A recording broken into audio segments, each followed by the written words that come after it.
Gents, I just want to pause the episode for a moment to let you know about the Strong Men of Value Academy. You will have heard me refer to it a number of times, and I want to bring more attention to it. So this isn't just a program, it's a life-changing environment and community of men who are focused on personal and professional growth. We're looking at areas of relationships, wealth, and health, things to help you thrive and maximize your life. Imagine having bi-monthly one-on-one coaching sessions with myself, weekly group coaching calls, and an incredible brotherhood of high achievers by your side. Now we're diving into resilience, leadership, and holistic growth to not just succeed in your career, but to thrive in your health and your relationships. Your journey to greatness, it starts here. So join the movement and you can apply for the Strong Men of Value Academy. You can head to themanthatcanproject.com to find out more. Hello and welcome to episode 497 of the Man That Can Project podcast.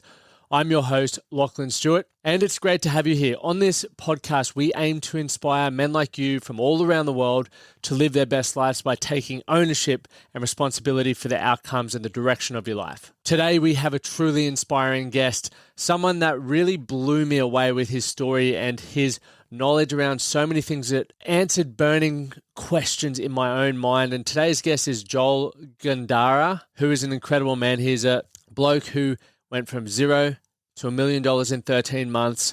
He now has a men's organization and is doing a lot of incredible things. Now, is an interesting entrepreneur who turned his challenging beginnings as a young immigrant into a journey of remarkable success. From reselling items in a schoolyard to owning multiple successful brands, Joel's story is a testament to the power of resilience, hard work, and smart investing, which is a very interesting topic we discuss. We'll dive into Joel's journey of transitioning from an employee to working up to 100 hours a week to becoming a successful entrepreneur. We'll explore the turning points, the challenges, the lessons learned, and the mindset shifts that have shaped his path. Now, whether you're considering taking the leap into entrepreneurship or you're looking for insights to help you level up your own journey now, this conversation is packed with wisdom and practical tips that can help you. So without further ado, let's dive into this rich conversation and welcome Joel Gondara to the show. And before we dive into today's episode, I want to remind all of you success-driven men who are looking to play at a higher game, take more responsibility, but really dial in health, wealth, and happiness. I'm inviting you to check out our Strong Men of Value Academy. Now, it is limited to 100 men, okay? We're at about 47 now, and it is a 12-month program where we help you level up in either health, wealth, or relationship. Now, not only do you get to learn from myself, you get to learn from Brad, but community of men who are thriving in so many areas, from 6, 7, and 8-figure income earners in multiple different industries to men who have incredible lifestyles and relationships with their families and friends. Now, we know that all pillars of your life lean on the next one. So if one of them's out, it will start to rot on the other one. That's why we believe it's really important to network with men who have the results that you're looking to create in your life. Now, that is one of the reasons why this academy is so valuable, but there are so many more things, but just focus on this. We will help you improve those areas of your life that need improving. To find out more about that, head over to themanthatcanproject.com and you can click on the Strong Men of Value Academy there. Anyway, let's get back into the episode. So Joel, you started your entrepreneurial journey out of necessity at a very young age, and then transitioned from working up to 100 hours a week to owning multiple successful brands. Can you tell us more about the moment that you realized that you wanted to be more than an employee and take control of your destiny through entrepreneurship? Yeah, that's kind of multiple parts. The first one was in 4th grade when I realized that I couldn't buy the toys that other kids had. I couldn't have the snacks that other kids had, and I couldn't wear the shoes that other kids could wear. And so that was the beginning of it. But yeah, I was an employee for a long time, and I always knew that I was going to work for myself, but I didn't know how to go about it. All I knew is that I'd have a regular job and then a little side hustle. But I knew that someday, hopefully, that side hustle income could get close to my regular job. And the day that it did, and it got close to the pay, I was able to make that switch. You mentioned at a young age you didn't have all of those things that other people had. What was your upbringing to that point, if you can give us a bit of a background from your journey? Yeah, so I was born in a communist country of Cuba and left on a boat when I was a kid to the United States. And so imagine growing up without the language, with parents who were already in their 30s with two kids. And sure, they were professionals in Cuba for whatever that's worth. They didn't make anything. But my mom went from being a physics teacher in Cuba to cleaning hotel rooms in San Francisco, where we ended up living. My dad was an electrician. He ended up just fixing people's TVs and radios. And back then, in the days when you would repair things, not just throw them out. And then he got a job at a radio station, making very much. So my upbringing was very poor in a very bad neighborhood. And I always knew that's not what I wanted. And the reason I knew there was something better is because I'd watch television shows and I'd see these rich American kids and I just wanted to be like them.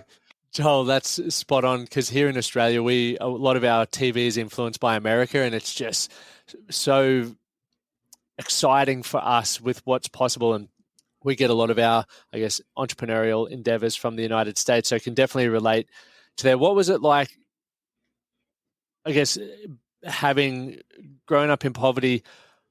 There's always two ways our life can go with any experience in life. You were shown the hardships of life from a very young age. What or where do you feel it came from for you to be able to take the path to going, hey, I want to take ownership, as opposed to this is my circumstance, I need to accept that? Yeah, I don't know. I think that's maybe innate. I always was high energy, attention deficit disorder from day one. I wanted to be in the playground running after a ball all day. And I had all this energy and I did not want to be average. I wanted to win. When we played sports in the playground, I wanted to be the best player. I wanted to do well and I wanted to stand out. One of the things I'm very proud of is that very early in elementary school, just barely getting by with my English, I was voted friendliest in my school for the whole elementary. And that made me feel really good because finally I was making friends. I just wanted to fit in and get along, but I wanted to do well. And, my dad would tell me, we're poor, just so you know, we're very poor. This is as poor as it gets. He always would say that, and it would irk at me. It would bother me so much because I didn't want him to say that. I wanted him to say that we were middle class. And he'd always say, well, but we're not. And that was just my hope. My dream was to say that one day I could be middle class. I guess even having that adversity where your dad's telling you you aren't something that you want to be. A lot of people, when they receive feedback or criticism, they accept that, right? What made you different? What made you go, I'm going to prove, or not even, I guess if you came from the perspective, I'm going to prove my dad wrong and everyone else wrong, we're going to get to that middle class rank. What drove you to do that? Yeah, so I think it's a little bit of competitive nature. When we play sports, I always, like I said, I wanted to do well and win. And I saw that in this Western civilization, it is like that. Capitalism, free market, it is kind of a competition. When you win, you actually do pick up others because you pay more taxes and it helps the poor. It's a very fair system, I think. But I just wanted to win. I wanted to do well and not be that poor kid. That's where the hunger came from, because I got made fun of for the shoes that I wore. I got made fun of for the clothes that I'd have because they'd be hand-me-downs. And you could see the hem marks where they were folded up and then let go as I grew. And I didn't like that. I didn't, here's the irony. I'm not a materialistic person today. I don't have any fancy things. I live well below my means. I bought my house cash. I don't have car payments. I don't have any debt, my businesses and my personal. So I'm not trying to live a life that I cannot afford. But when, as a kid, you just don't want to be made fun of.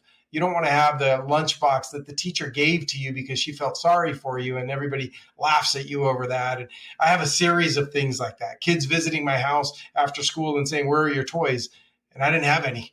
And when I'd go visit their house, they had a bunch of toys, and that stuff would just kind of eat at me. I'm happy to say I don't know the feeling of jealousy. I really don't. I don't feel like, I don't want them to have it. I wish I could take it from them. Not at all. I want them to have it, and I'd like to have one too. But I know that I have to work for it. Yeah, why not both? Why not both?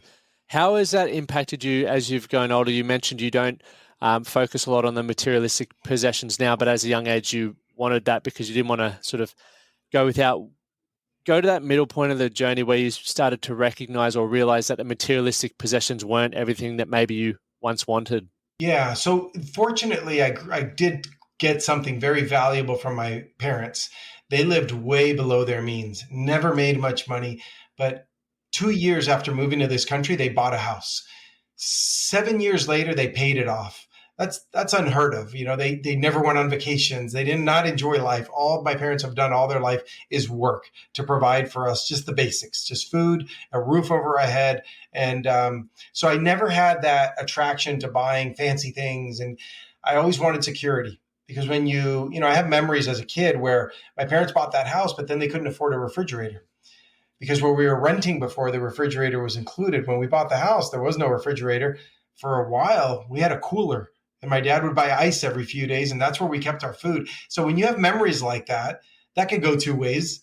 I could say, I'm going to buy the most expensive things and live it up and never have that again, or I'm going to be careful and I'm going to just worry about growing passive income and being very careful and not. So I had a good start because I saved a lot of money. I worked really hard, but there was a time where I started realizing that, you know what, I'm pretty good. For me, that was about 9 years ago at the age of 38. I'm 47 today.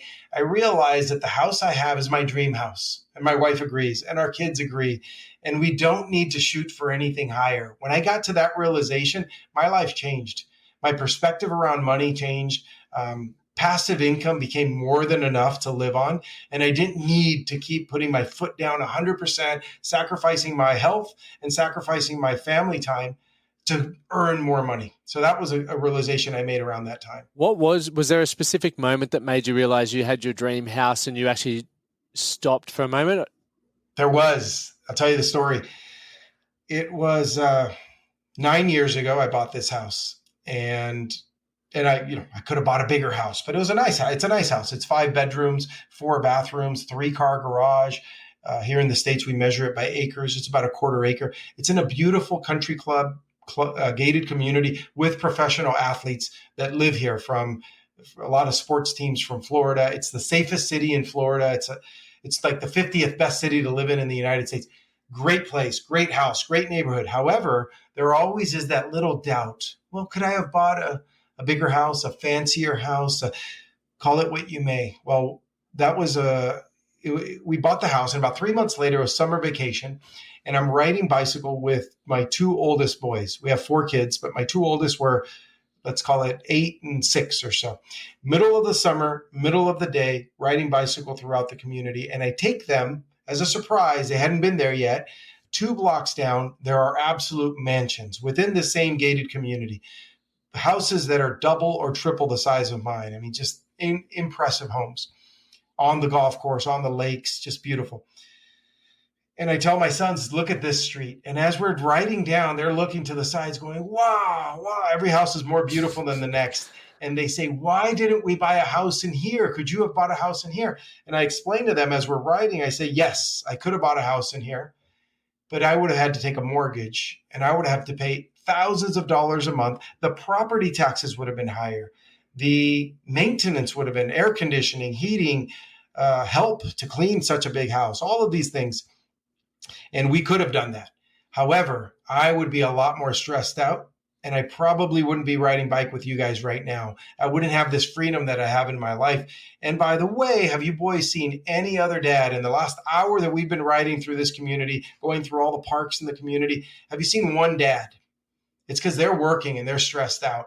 And both of my boys, that moment gave me the best clarity I've ever had in my life. They both said, we like our house. Let's keep our house. Mate, Joel, that was such a amazing moment and something that I already know it's going to be such a profound moment in this episode for a lot of men listening to this, because it's exactly what I try to instill in our clients and our audience all the time, that you can, when you get clear on what success looks like for you, you need to ask yourself, are you prepared for the consequences or the trade-off of that? And for a lot of us, it is our health and it's our relationships. And you nailed it there with the conversation to your boys, and the fact that you were actually living that, not just talking about it, but on a bike ride during that moment is something that I hope a lot of men listen to.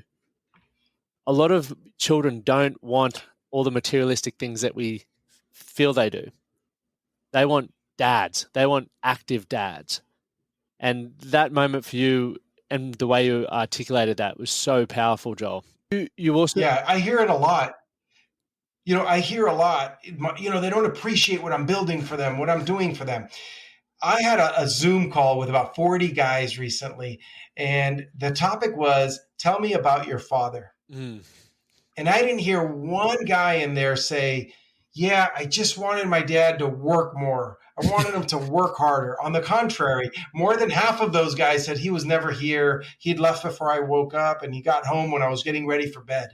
So, do you want to be that father? Do you want to do that to your kid? And the excuse, I think, is as men, we are the providers. We have that caveman mentality. But when is it enough? Like you said. Yeah, definitely. For you in that moment, what made you recognize, or even prior to that, when you decided to buy the house that you bought,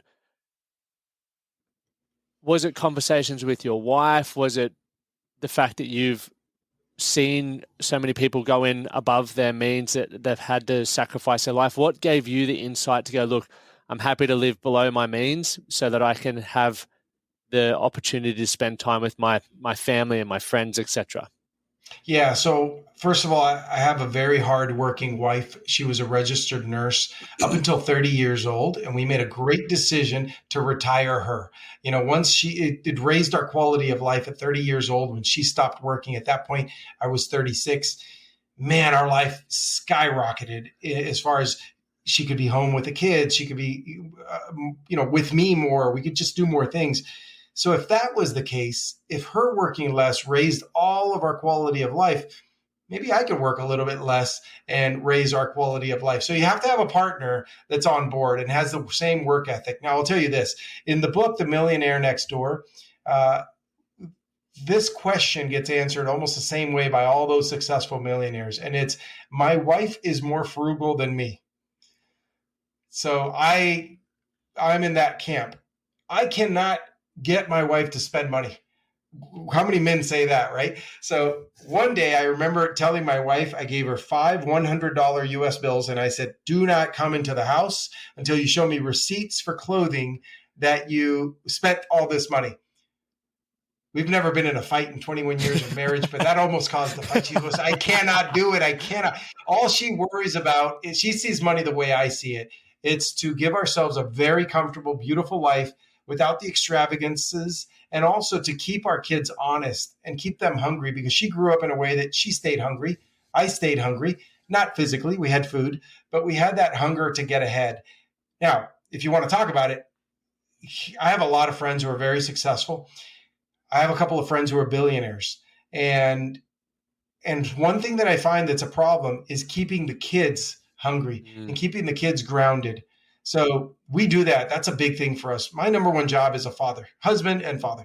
And so we make it very clear to our kids, all this money, it's all going to charity. Now, they don't listen to any podcast I'm on. It's not true.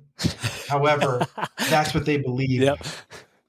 So guess what? They're very hungry. My 4 kids all have businesses. I mean, legit businesses. The 17-year-old has $30,000 in the bank. We don't give him $1. We don't buy his clothing. We don't do anything for him. He does it all on his own.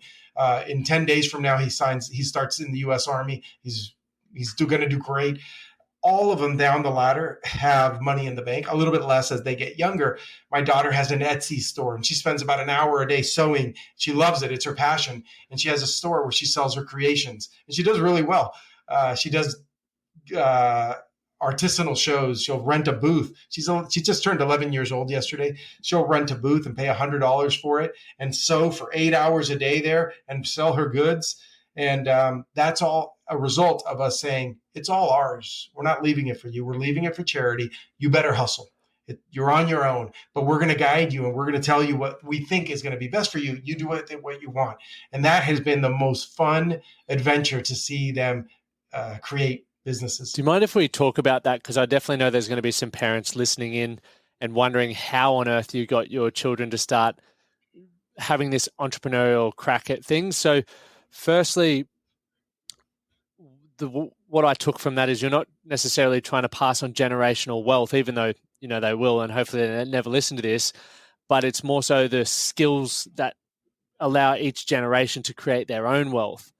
And I read a paper recently where they're like, if you create generational wealth and let's say it lasts 3 generations, every generation becomes less and less likely to keep that, right? Because they don't have to develop the skills, and a lot of success comes back to skills and habits.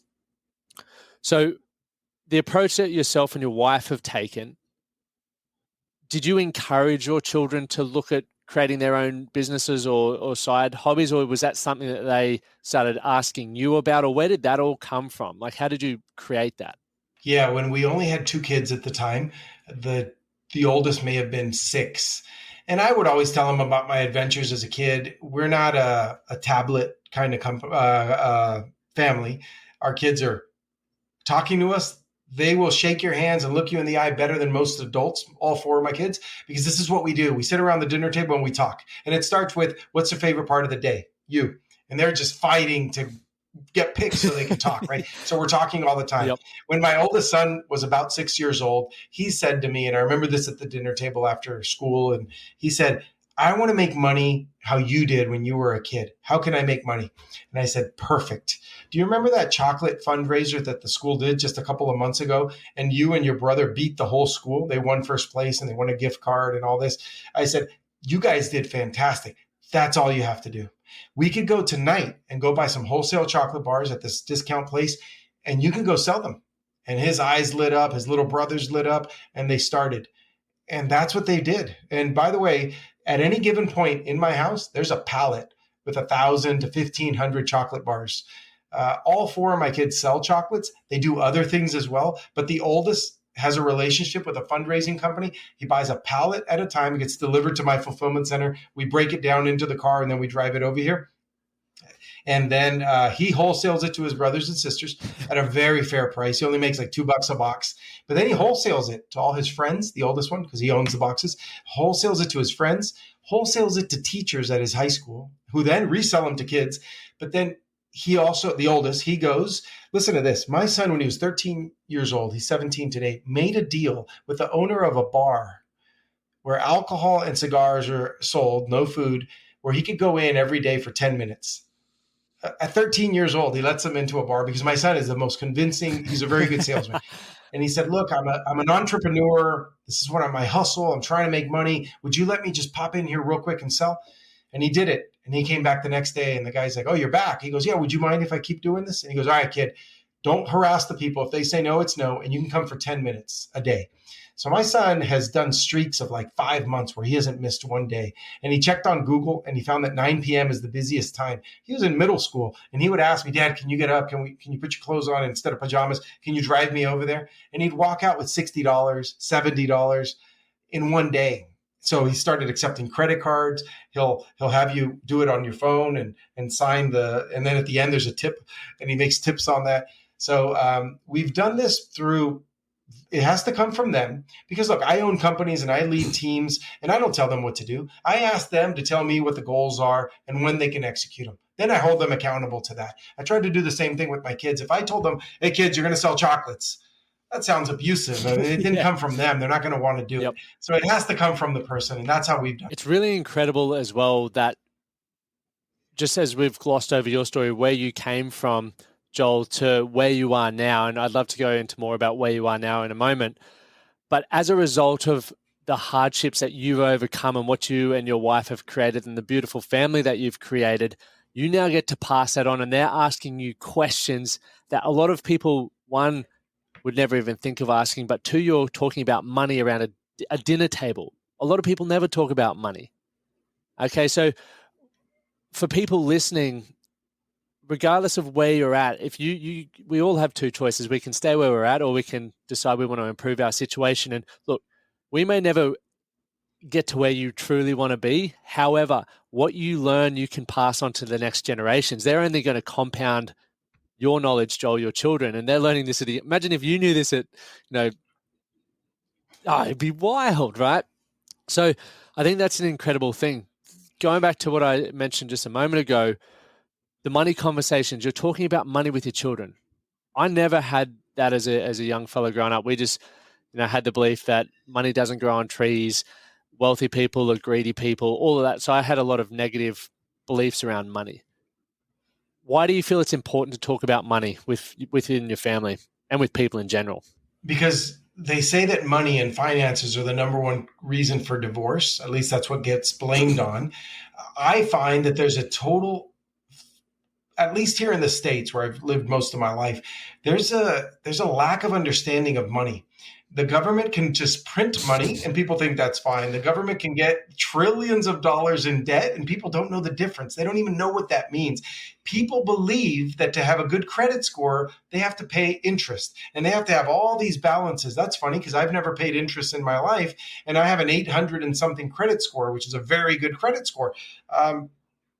That's a lack of education. The school system doesn't do it. Just like the school system, our kids are in public schools and they're great schools.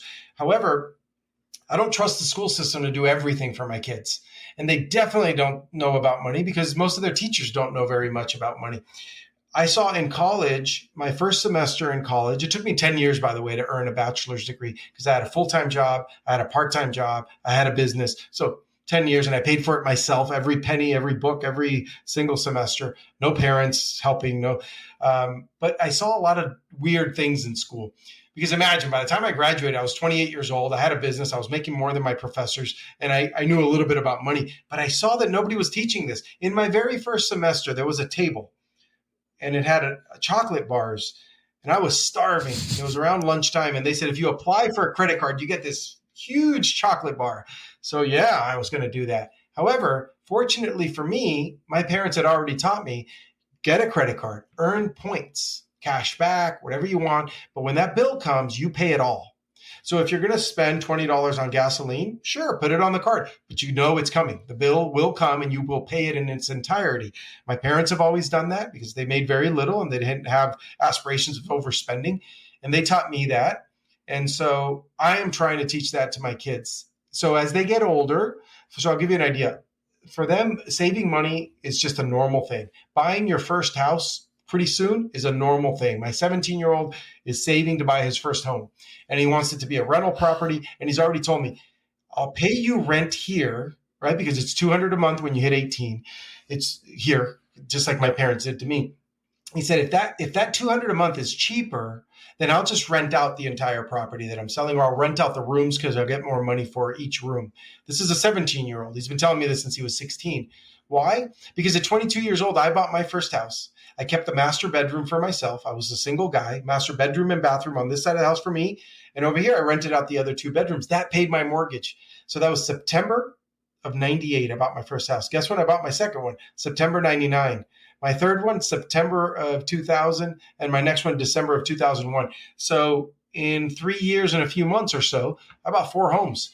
Why? Because I lived under my means, because my parents did talk to me about money. They didn't know much about it. All they knew is earn it and save it. I tell my kids a little different. Earn it, save it, invest it, buy real estate, invest in someone's business. There's more you can do with it. So that's what we talk about. I pulled out my P&L statements from my businesses and laid them out and showed my kids. And I go, here's the top line revenue. Here's how we're up over last year. Here's our cost of goods sold. Here's our gross profit. More importantly, here's our gross profit percentage. That's what I focus on. And here's our net profit percentage. Here's our EBITDA. It's 17%. Last year was 14%. Look how we tightened up and cut expenses. And now we make more money. That's very clear for a kid. And it's fun. And it's their own dad showing them the business. And that's how we approach it. Such an incredible thing. You've mentioned multiple times as well, passive income. Can you give us a quick overview of what that is and how you've gone about creating that for yourself? So it gets tiring to just keep working and working and working. I want my money to work for me. And you'll hear this from like a Rich Dad, Poor Dad, Robert Kiyosaki, and a lot of great finance books. I was able to start putting that into action in high school. And the first thing that I did, this was incredible. But like everything, all I knew at that time was to hustle. Have a part-time job after school, go to the flea markets and sell. This is what I was doing all the time, buying stuff at garage sales, selling it at flea markets. And then a coworker asked me, he said, Joel, I just found out my wife's pregnant. He's older. I was 17. He was 24. And he said, I just found out my wife is pregnant. I really need some money right now. Would you loan me $500? I'll give you, I think he said something like $100 a week. And then I'll pay you $50 at the end in interest. My eyes opened up. I couldn't believe it because at the time I had like $3,000 in the bank. And I said, that money's making nothing in the bank. I can make $50. I did it. And then after I did it, I was so excited about it. I went and told a friend in my high school. I said, you won't believe what just happened. Here, I thought he was going to get excited in the sense that he would want to do the same. Like, I'm encouraging, like, you won't believe you can make money like this. Guess what he said? He said, would you do the same for me?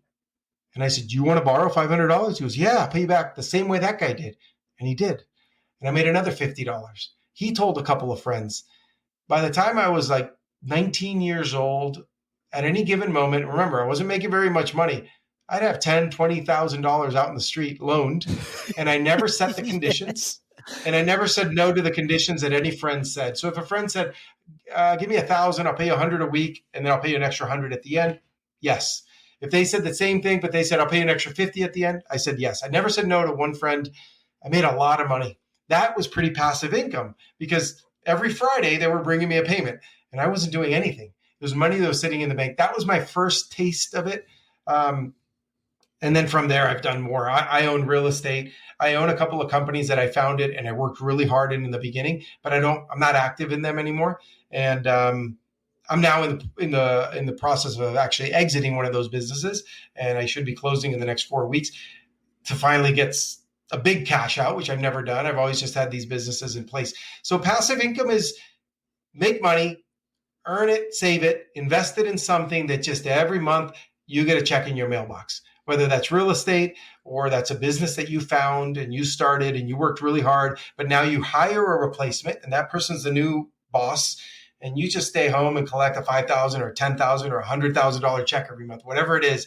That's passive income. I love it. And I'll tell you what else. When my son was really grinding at about 14, 15 years old selling chocolate bars, he said these words to me, and my wife and I almost had a tear in our eye. He said, man, I'm getting really tired of selling all this chocolate. I just want passive income. He was 14 years old. Wow.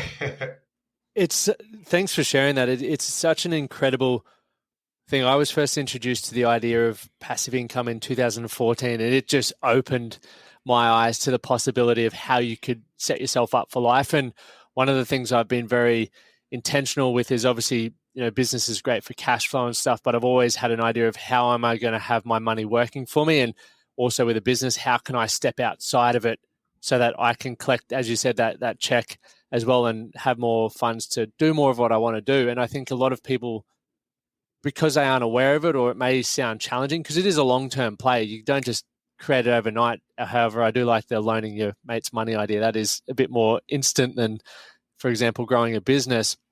It really is game changing. And the fact that you're having those conversations with your children at such a young age is just phenomenal. I had to wait till I was 24 to even learn about it. So I hope a lot of people listening to this start having the conversations with people in their life about that, because it truly can change your life. It really can. And also let me point something out that broke my heart one day. I was in a educational toy store with my son, with one of my kids, and there was a boy 10 years old and he wanted to buy a kit to make bracelets. And I heard him ask his mom, and he said, Mom, if I could buy this box and it costs like $40, I can make this many bracelets. I can sell them each for $2. So I can make like 150. And I'm hearing this kid getting all emotional for him. I'm hearing him and I'm just cheering him on. Like, yes, this kid's going to be a killer. And then his mom says, what are you crazy? What are you, some sort of entrepreneur? Who do you think you are? And she says this to the cash register lady. She goes, he's crazy. He thinks he's some sort of entrepreneur. Oh, it's not my place to say anything, but it broke my heart. That kid was just crushed. And, that was he's an adult now. It's probably 8, 9, 10 years ago. But that hurt me so bad. This is a natural thing for kids. They want to explore. This could be their hobby. It was my hobby. I was making money as a kid. Don't shoot down a kid who wants to make money. They're setting themselves up for the future. Very well said. Fast forward to where you're at now. So you've founded a number of businesses and brands, and you've gone into coaching now. How did you go from creating successful businesses to now coaching? Was it that along the way you recognized the power of needing coaches or having coaches that then made you go, hey, I have an incredible skill set that I now want to pass on my lessons, not to just your family, but to other people? Yeah, absolutely. So a few things happened. At the rate I was going, it would have taken too long to step away from my businesses, but I started learning about acquisitions, and I bought a competitor's website. A customer's website was the first one in my same industry. I went from a wholesaler in the apparel industry with owning brands, going direct to consumer by buying a website. We could do a whole talk about I've acquired 14 different businesses and I've rolled them up. And all of it, you think, well, that guy must have a lot of money. That first acquisition was $90,000. And guess what? I didn't have that $90,000 cash that day. I had 30,000. And then I financed the other 60,000. But that enabled me with a small step to do something bigger. That started netting me 10 to 15,000 a month, that acquisition, after paying the monthly dues that I had to do for that 1 year that I financed it. Then I acquired another one. Then I started buying out competitors. And then I started making real money. I started making seven figures. And as I grew my income, by the way, the difference from when I made 50,000 a year to when I made over $1 million a year in income was right here. Nothing else changed. It was all in my head. I started thinking differently. I started thinking outside the box and thinking, well, that might be possible. Let me talk to the guy. Instead of having that negative voice say, no, it's not going to work. Because that's what I used to be an expert at, telling myself that's not going to work. Right. So as I was growing the business, I wanted to grow myself. So I do a lot of Audible. I listen to a lot of self-help books, business development, history of business. I watch documentaries on that stuff. So I was always growing. But I remember thinking, I'm applying all of this to my businesses. And a lot of this doesn't apply, right? I would practice things that I preach. I write a lot of handwritten letters. I send those out. But the people I send them to have nothing to do with my industry. I owned an underwear company and then later a fulfillment center.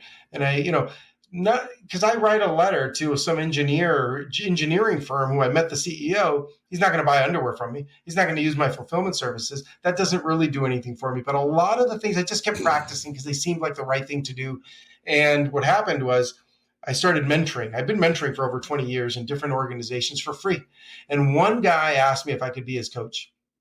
And I said, well, I'm your mentor. I'm like everybody in this organization. I'll come in and do these conversations. And he says, no, I want to hire you. I want to pay you money. And I said, no, you don't have to pay me. I do this for free. And he insisted. He said, I'm not going to listen to it unless I pay money and have skin in the game. And that was a game changer because I helped him. And his relationship with his wife got better. His relationship with 4 kids got better. His business got better. That was years ago. And we're still working together on a different level. But I started realizing all of this past got me ready to do this. And it happened organically. I wasn't trying to start a coaching business, but I did. And now it's what I do. It's what I spend most of my time on. And it's my absolute passion.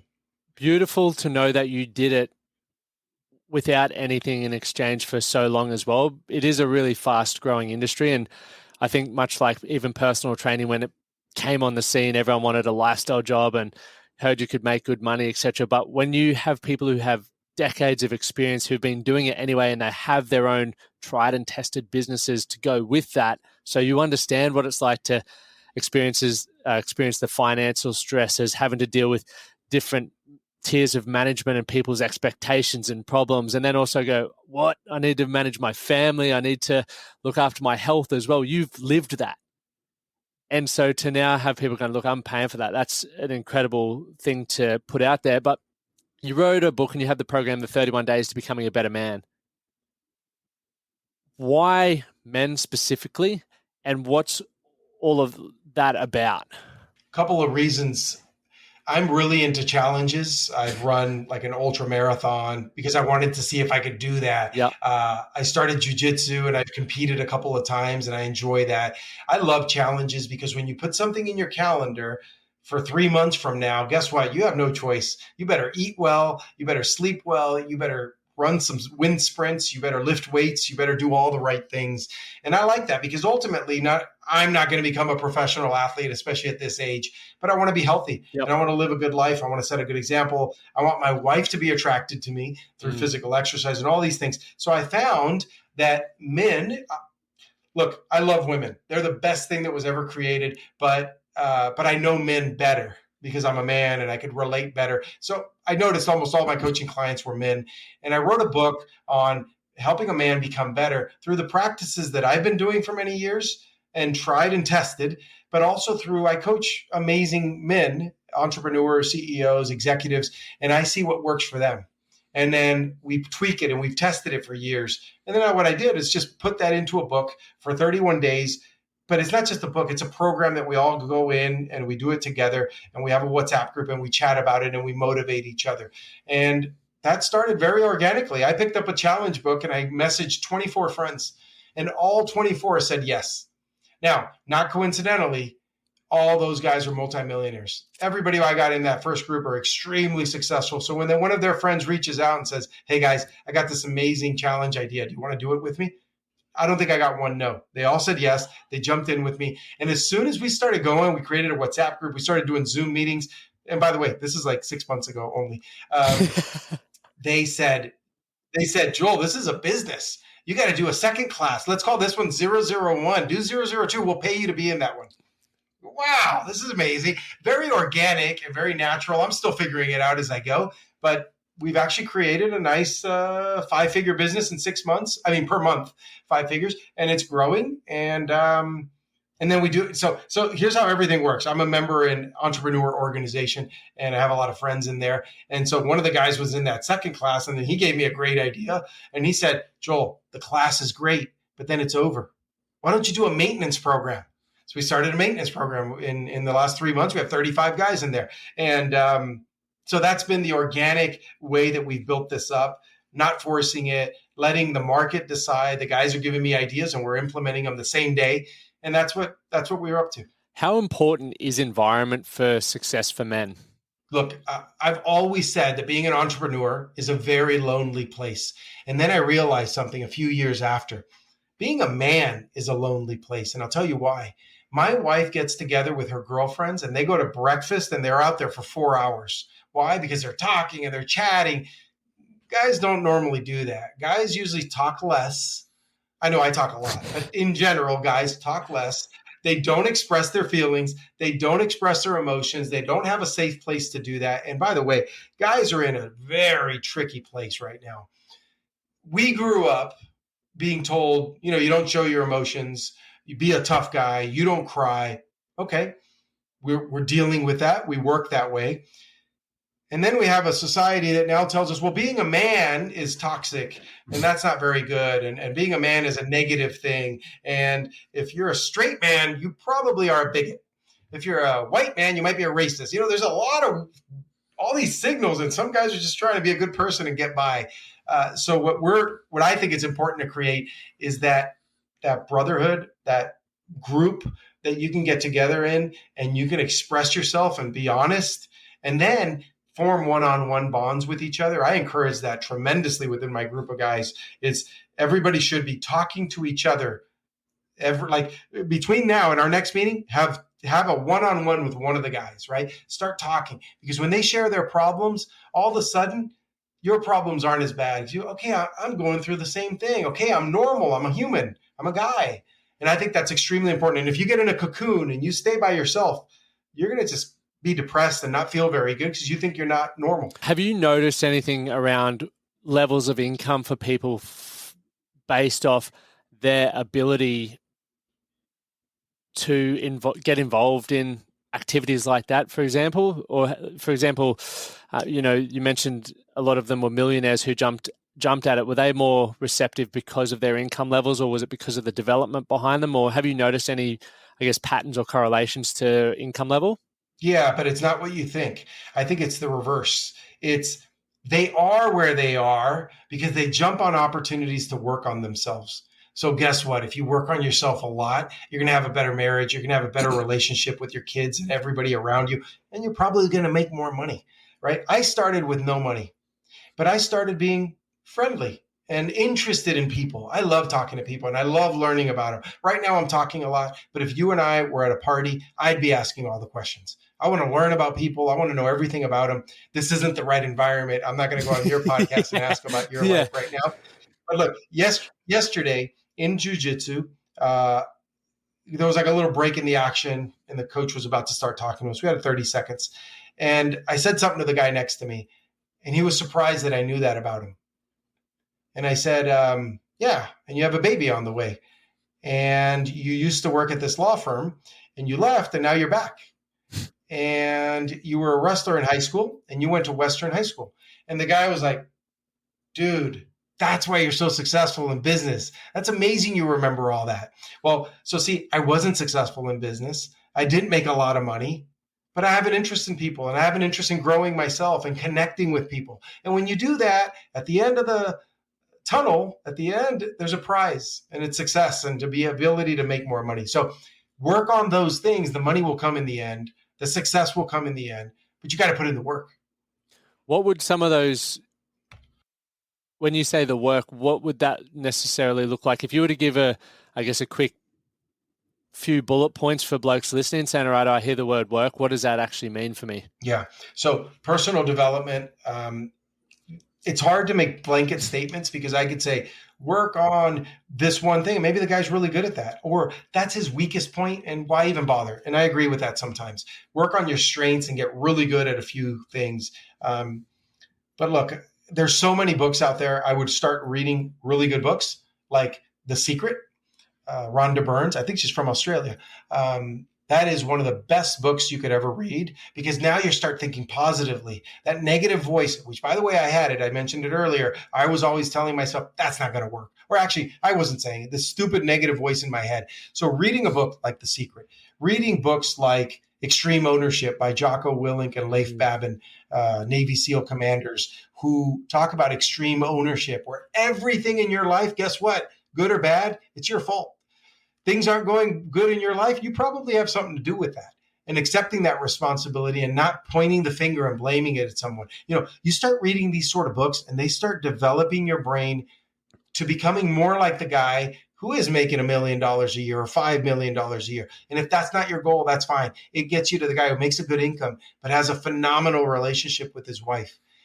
Someone that I coach one-on-one yesterday, we had a 55-minute conversation on the phone. And he said to me, I got to update you. This is like the last 3 minutes. And we had an intense conversation. He told me at the end, time froze during this conversation. And I said, because we're both in a flow. You're doing all this work and I'm just passionate because you're doing all the things. He said to me at the end in the last 3 minutes, let me tell you about my wife. About a month and a half ago, he's a local client. Most aren't, but he's local. And we went rucking in some hills and heavy backpack and we're working. And I like getting guys sweating. I go out walking if they're remote, because most of my clients are. I want them out walking and sweating, and I'm doing the same thing. It lowers all the inhibitions and you open up quicker because you feel like you're dying, so you just let it out. Yep. He told me that he thinks he's going to get divorced and it's not working out. And his wife's just not doing the work and she doesn't want to grow and she's just happy where she's at. Well, guess what? For the last 6 weeks since that conversation, he's been putting in work. And I mean 100 push-ups a day, 100 air squats a day, reading the things that I tell him to read and putting in the work and taking notes and focusing on this, then this other thing, creating leaders in his organization. He owns a couple of companies and he was telling his employees what to do. I said, why do you want employees? I want leaders. I don't want to work forever. So these things have been starting to click in his head. He's doing the work and then he updates me and he says, my wife is a new person. And I said, what, did you tell her to do anything? I know the answer, but no, she's just been watching me.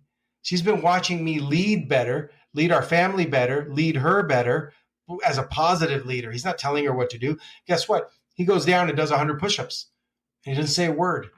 But then his wife sees him doing that and she's like, I'm going to start kickboxing or I'm going to start yoga or whatever she's starting now. And she's getting in shape. And she's saying, you know what? I do want to read that book that you mentioned the other day. Why? Because he's reading like 4 books in the last 6 weeks. So focus on yourself and all these problems magically start taking care of themselves. I love it. For a common thing that I experience with blokes when you may say, okay, we're going to do other things like this, is that time factor. And especially when you're working with driven and ambitious men, they really struggle with the concept of slowing down, for example, whether it's taking time to invest in your relationship because it doesn't feel like it's productive towards career goals. Same with the health or maybe reading or exercising. How do you help them navigate that? So everyone that I have found wastes time somewhere. Yeah. And when you dig down, I don't accept what people tell me on the surface. I ask a lot of questions. I go, really? You didn't have time in 7 days? What'd you do? And they usually come up with some very lame excuses, such as, well, my uncle is very sick. Really? And what were you doing for him? Well, I've taken him to appointments. Like, when's the last time you took him to an appointment? Thursday evening. And I said, well, today's Tuesday. Have you been with him anymore? No, no. Oh, come on. Then that's just an excuse. If you told me you're by his bedside, and I don't care if you're by his bedside, you're not taking care of him every minute. You could sit there, and when you sit there, read the book. And when you've read 10 pages, go down and do 25 push-ups. And find a way to get things done. It's all excuses. Do you have social media? Do you play video games? Do you watch television? You give me any of those, and I'll show you where you can have the time to work out. By the way, I work out every single day. I rarely take a day off, but some of those days I do an 8-minute workout. Yep. And when I'm done, my body's on fire. That's all it takes. Do you have 8 minutes? Can you wake up 8 minutes earlier? Can you not goof around for 8 minutes a day? That's all it takes. So I haven't found one. Look, one guy was going to join my program because his friend recommended it. Mm-hmm.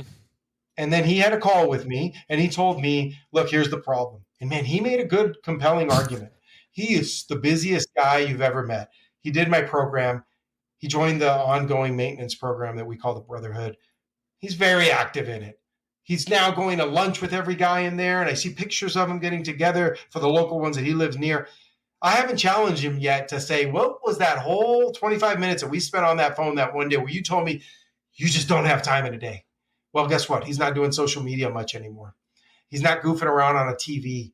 He stopped drinking alcohol. He's not wasting time. He doesn't feel sluggish. He's working out every single day. He came over Saturday of last week and trained with me at my house. I introduced him to jiu-jitsu. He'd never done that before. I have a mini academy in my house. I have an ice plunge. We went in the ice plunge. He'd never done that before. The guy is a new person. This is a guy who told me he didn't have time in his life. Oh, by the way, that's another one whose marriage went from probably a 4 to like a 9 now. Not said by me, but said by him.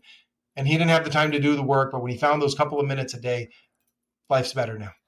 That goes back to your out-of-the-box thinking, which made you successful in business, as well as people think, if I'm going to fit in time, whether it's for a meeting, training, anything else, it's like our default is I need an hour. It always seems to be like that for a person. I can't find an hour. And I'm like, you don't need an hour. As you just said, Joel, 8 minutes. The goal is movement. The intention behind why you're moving is whatever it may be for the specific individual. Get it done. 8 minutes, 5 minutes, do a Tabata workout. That flogs you in about 4 minutes. So there's so many things that you can do to think outside the box. And I think one thing that I've really taken away from our conversation so far is your ability to do that in so many different areas of life. And just as a result of that, the results that you're getting not only for yourself, for your family, and for your clients. Yeah. And there's another thing, double stack activities to be more productive. I am all about efficiency. My wife and I go on 5-6 dates a week. But a lot of those is to go work out together. So we could go on a walk to a restaurant from our house and go eat. That's a date. But we walked a couple of miles there. We walked a couple of miles back. We ate. We could go to yoga together. That's kind of a date, right? And sometimes we just pack a lunch and we have lunch out on the grass and have a little picnic. It doesn't have to be extravagant, but so you're exercising together and it's a date night and you're connecting with your spouse or your significant other. Those are all good things. Another thing, I had a coaching client, still work with him. He's in my program now. He's an engineer and he's the most organized guy in the world. He owns a couple of companies. Everything's in silos and he rates them every week and he gives it a 7, how many hours he spent, the quality, amazing graphs and colors. And he'd say like, I don't have time for the dating as much if I'm actually doing the workouts. And I said, do you want to date a girl who likes to work out so her body looks better and she's healthier and your kids are going to be healthier? He's a young guy. And he says, absolutely. I go, then your dates are workouts. You're on this dating app. Invite the girls to go on a date with you. But guess what? You're going kayaking. You're going to, he lives 5 minutes from the beach. You're going to do this. You're going to, he was mind blown because he wasn't stuck in those silos. So when I run long distance, I'm listening to Audible. So I'm feeding my brain. I'm feeding my body by running.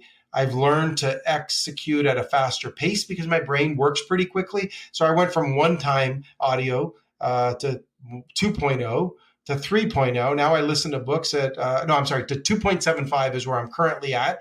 So I can listen to a book really fast, knock out a book in a day or two, and I knocked out 10, 15 miles. And so see, there's time. You could squeeze it in somewhere. It's interesting with the speeding up the audible. I found I was speeding it up and I noticed that I was speaking so fast because of how I was consuming the content. So that's a new skill that I have to learn, or maybe something that I need to think about more is, even though I'm listening to information a lot quicker, slow down, because I was just like, whoa. But it's definitely a great way to stack things on top of it. So when you think about what those priorities are in your life, what can sort of marry up and kill two birds with one stone. Your story is really incredible. As you've mentioned, you've gone from nothing to creating an incredible life, to also recognizing in the process it's not about the things you once wanted, the materialism, and now giving back. Of all of the experiences that you've had to date, what would be 1 to 2 significant lessons that you've learned that you feel would be beneficial for our audience? That's tough. Again, these are such, let's see, because it depends. I coach every single person that I coach. The conversations are so different from each other because everybody's in a different place, right? I'll tell you some things that I've done that have really paid off. For me, investing in real estate at an early age was a game changer, because that first house that I mentioned that I bought for $160,000, I put $32,000 down. That was a down payment of 20%. It paid for itself every day because I had tenants. But when I sold that house about 4 years later, I profited like $80,000, right? That put me in a better position. And then I put it into more real estate, and I funded the purchase of products for my business. And, so investing in myself through businesses, I thought that was really good. But specifically real estate, I'm a big believer in real estate. So that's something that's out there. Trying to think what else such general statements that I could make without knowing the individual situation is tough. Maybe I could prompt one. I was listening to a couple of podcasts you've been on, and there was a moment when you went to start a business, like you were saying how some people have like spent every bit on trying to get stock before they've really tested the market. You found a way to negotiate to get sample orders and stuff, to then test it to see if the market wanted it, because there's generally a difference between what we think people want and what they actually want.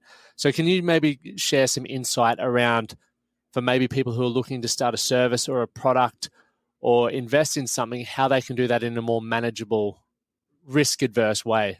Absolutely. So I'm risk adverse. I hate to lose money.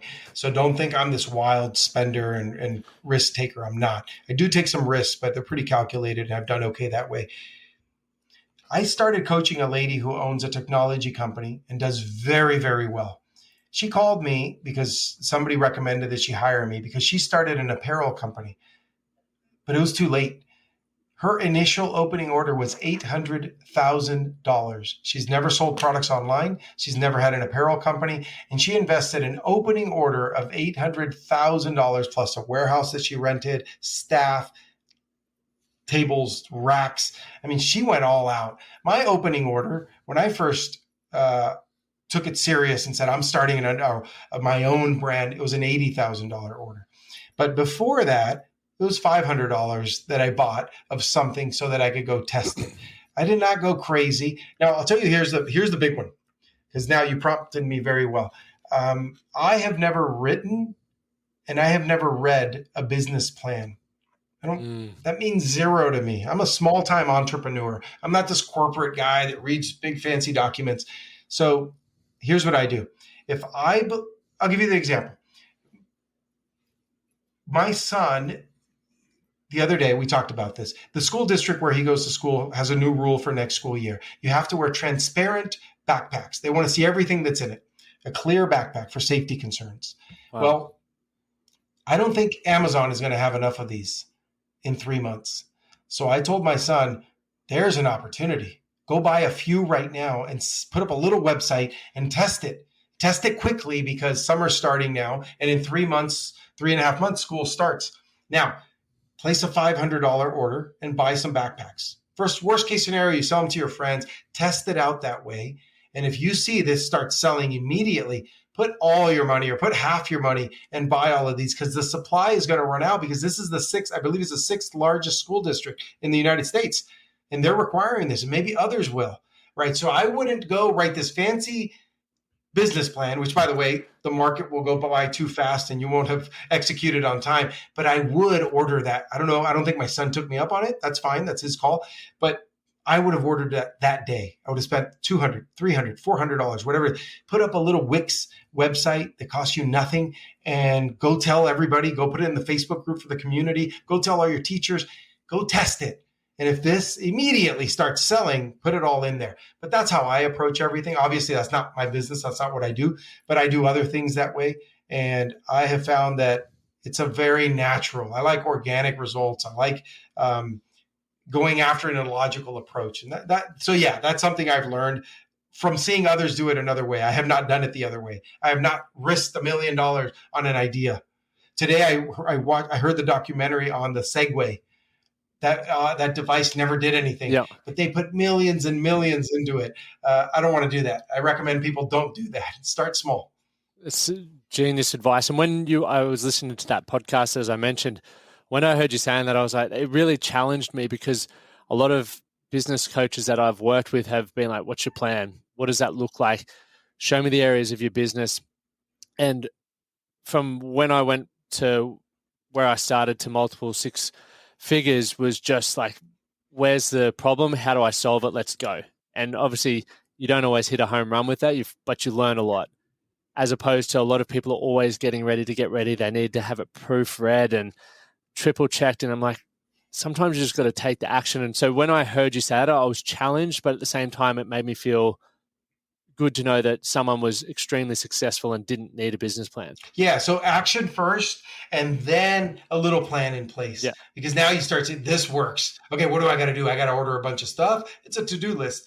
I got to do this. I got to hire somebody to handle this part. So there is some planning, but take the action first to see if it works. Yesterday I got invited to a forum of 8 entrepreneurs here locally. I went and sat in on their meeting and helped them with a goal planning session. Goals are very simple. Write out your goal, write out an action plan. Let's call it 3 things you're going to do for each one.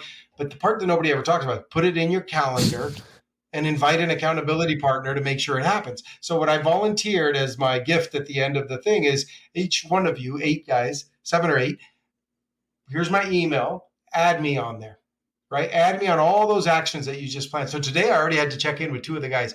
Tomorrow I'll probably check in with another one. Whatever pops up in my calendar, I'll be checking in. Did you do the thing? One of the guys went to the automatic human default, extremely successful. They're all successful, very big businesses. And this guy goes, okay, I'm scheduling, because I said, take time now and schedule, get your laptop, your phone. And he was scheduling a session to plan on how he's going to do this thing. I mean, it was just like, you're going to plan a meeting to have a meeting to have a meeting. And I said, what do you think the plan could be? And I said, well, I want to work on this. So I want to dedicate 15 minutes to practicing it like once a week. And I go, there's your plan. Don't now set calendar time for next week to sit. There's your plan. Just move. I'd rather it not be perfect because guess what? A week or 2 of you doing this, tweak it a little bit. But don't now sit and procrastinate and pontificate and never get around to it. I think people are all talk and very little action. I have a Latin phrase in my garage, which is a gym, and it says acta, non verba. It's act, don't talk, just do it. You're a very inspiring man, Joel. I want to respect your time. I know you've got things. What time is it actually over there, by the way? I haven't checked in on that because it's must be late. 9:00 at night over here. About to go. Yeah, I was going to say it must be late. So I really appreciate you coming on, Joel.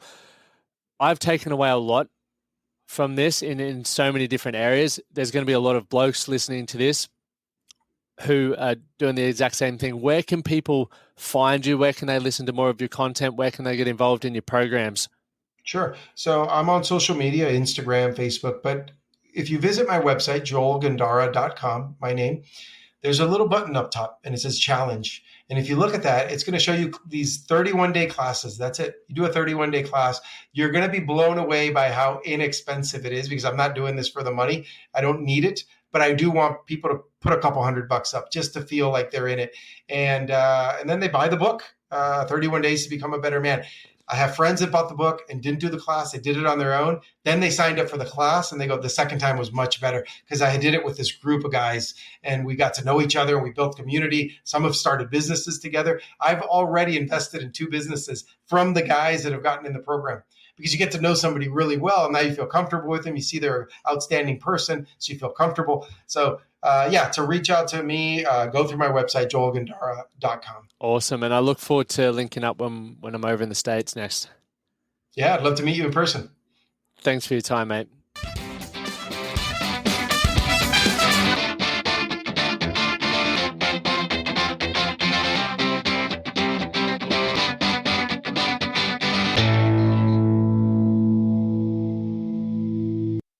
Thank you for listening to the Man That Can Project podcast. My name is Lachlan Stuart, and I hope you enjoyed this episode and found it helpful. If you did, please take a moment to rate and review the Man That Can Project on your favorite podcast platform. And don't forget to subscribe to stay up to date with our newest episodes. We'll see you again next time.